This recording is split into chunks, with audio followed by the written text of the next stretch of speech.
What a beautiful day. Really love it out here. So, we are back again with another bird taming / litter picking video. Non-stressed, relaxing, chilled out content. And something a little bit more interesting today, and I guarantee you, the things I'm about to show you, you will not have seen anywhere else in your life or on the internet. Well, provided you're a civilized human being, you won't anyway.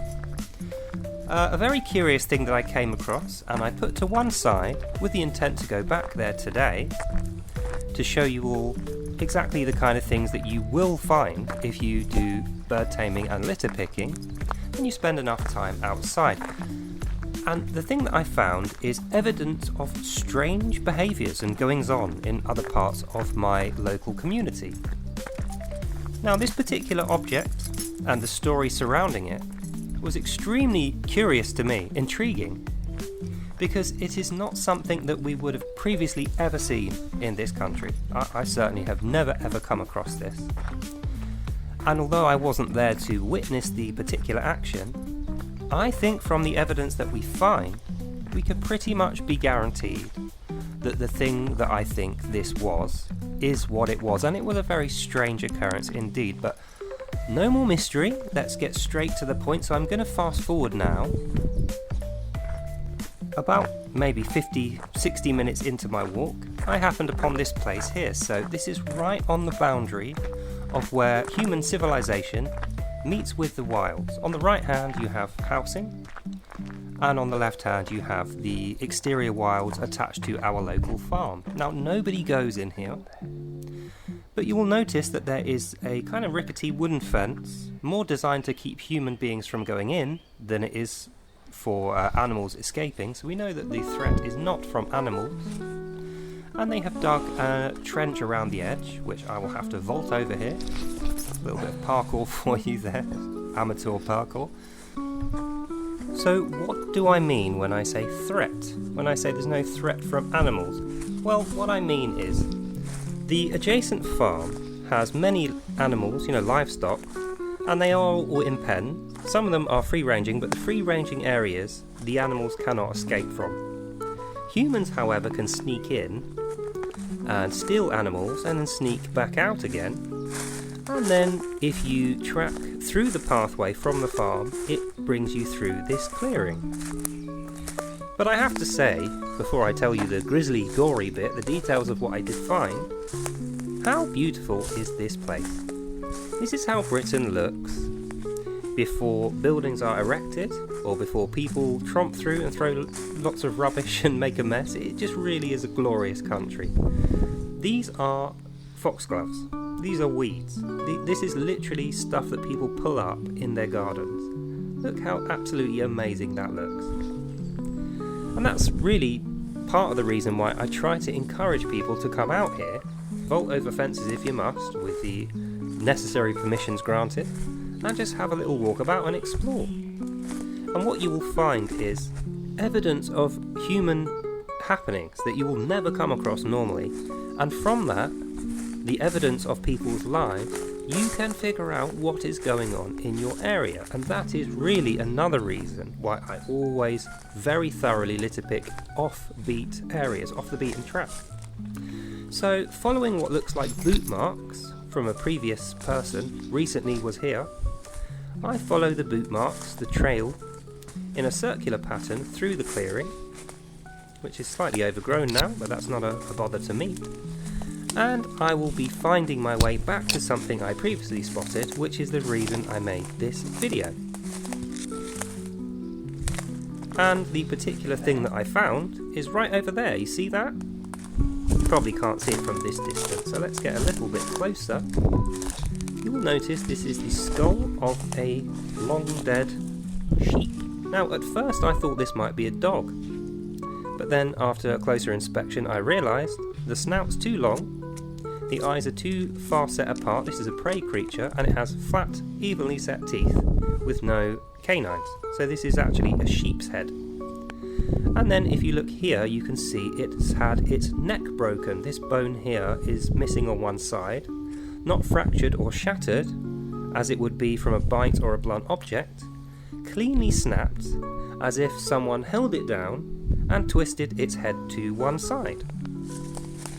So I did a little bit of Googling while I was here, and I discovered that this is a halal slaughter practice. Not something you would generally see in this country, and certainly something which is prevented in law. Notwithstanding the fact that this sheep was stolen, and I did actually check with the local farmer to see whether he had had any lambs go missing, and he says yes, occasionally 1 or 2 lambs will go missing, and it just so happens to coincide with a famous religious festival involving fasting from the religion which shall remain nameless, but I'm sure you can all figure out which one I am talking about. So this poor dead creature, this sheep, met its grisly end after being rustled away, snuck into this clearing, held down and then having its neck snapped, and after that its body was taken away. There is no evidence of its body here. Its body was taken whole, probably in a plastic bag or something like that, back along this trail here, which is, so I'm still following the footprints, or the kind of footmarks in the grass, back to one of the houses here. So what I found from the evidence that I saw, I think we can strongly speculate that one of these houses in show now contains a person who is willing to go and steal a piece of livestock, an animal from the farm, and then kill it by hand for a religious purpose, and then sneak back with anyone being none the wiser. However, as we know, the particular people who do that kind of thing are prevented from drinking alcohol, but I also found a half-empty bottle of cider and some other effects which you would relate to the smoking of cannabis. So, putting all that together, we can assume that the person who was responsible for this lives in one of these houses, secretly sneaks off to steal sheep from the adjacent farm, hand slaughters them, and in secret while they are doing that, drinks alcohol and smokes cannabis. So, as we delve a little more deeply into the story behind this poor creature's head that I have here in my hand, I would first like to say this is not a critique on humans killing livestock to eat. It's a fact of life. Vegans don't like it. I used to be a vegan myself. I know exactly how they feel about this kind of thing, but it's a fact of life. Most people eat meat, and for that meat to become food, it first has to be killed, and this usually happens in a humane way. Give or take, that it doesn't always happen humanely, but that's the intention. But the point is, we don't kill things ourselves. In a civilized Western culture, killing animals in such a way would be seen as barbaric.